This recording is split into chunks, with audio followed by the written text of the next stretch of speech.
Welcome to Living Fuel TV. I'm Casey Craichy with my wife Monica. Continuing on protein. Protein. The miracle ingredient. Yes. That when we give information in previous shows, we get questions that come back.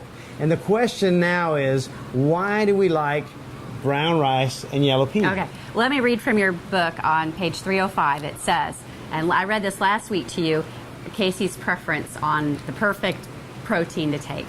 You say, my preference is an optimized blend of brown rice, yellow pea protein powder with added amino acids, fiber, probiotics, enzymes, and vitamin C, and optimized essential amino acids powder. All right, I wanted to break it down, and let's take the first one. Why do you like an optimized blend of brown rice? Why is brown rice the first? Rice is very interesting. Jeffrey Bland, many years ago, discovered the use of rice proteins. And rice protein, there's an antigenic diet that people who basically are allergic to everything are put on an antigenic diet, which is basically rice and lamb. And so it is known to be one of the least allergenic substances out there.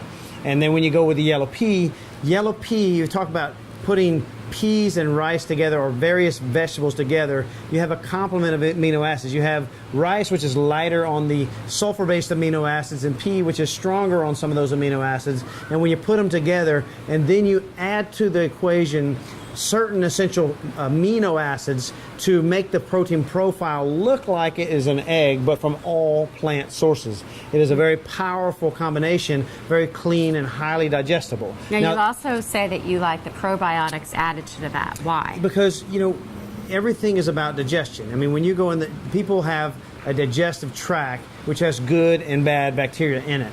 And most people feed the bad. So there's roughly 3 pounds of bacteria in the gut, of which 3 to 4% are good bacteria. Now, if you leave it in this range, people tend to, the bad bacteria, what's called bad bacteria, actually has positive functions in the gut, and the good bacteria keeps it all in balance. And when you don't get enough good bacteria and the bad bacteria starts to take over, then you have people getting sick and all kinds of things can happen in the body. So it's about balance. And so always getting probiotics that you can, particularly these microencapsulated probiotics that survive heat and stomach acid, that actually get into the digestive tract and keep everything in balance. All right. So that's important. The next thing you say is adding enzymes. Enzymes. What does that do? See, enzymes actually help the body break out the essential amino acids that are within the protein source. So your body doesn't have to produce all these enzymes. It's going to produce enzymes, but these are extra enzymes to help break down and deliver those amino acids in the most efficient manner. So it helps digestion. Right, exactly.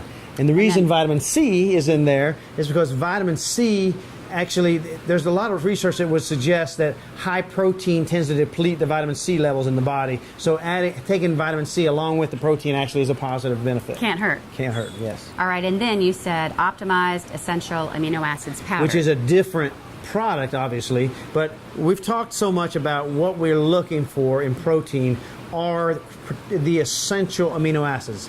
There are 8 to 10 essential, including the conditionally essential, and 10 to 12 conditional or non-essential. We've talked about in the past. The body can take the essential amino acids and manufacture the non-essential amino acids, but cannot take the non-essential amino acids and manufacture the essential amino acids. So, which one do you have to supplement? You have to supplement the essential. You have to eat protein or take the amino acids directly so that you're able to get the building blocks required for a myriad of metabolic functions in the body and structural functions in the body, including muscle, tissue, and organs, and so on, enzymes. There's so many things that essential amino acids do. So essential amino acid powder, if you could get an essential amino acid powder that basically has the amino acid profile of the top sources in nature, and you could optimize it with additional leucine and branched chain amino acids, you would in fact have the most powerful,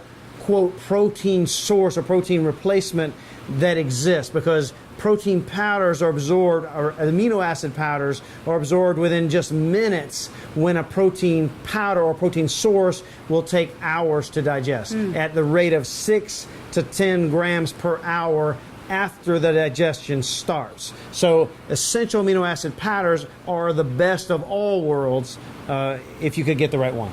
That's pretty complex. So how do people find out more about this information? Well, I highly recommend everyone read Chapter 11 of the Super Health Diet, because this That's is my favorite very, chapter of the book. very specific in all these details. But for more information on these types of plant proteins and essential amino acids powders, you can go to livingfuel.com, look under Living Protein and Super Essentials Aminos, and you'll find out all you need to know about it. Well, we hope this information was helpful to you. God bless you, and have a great day.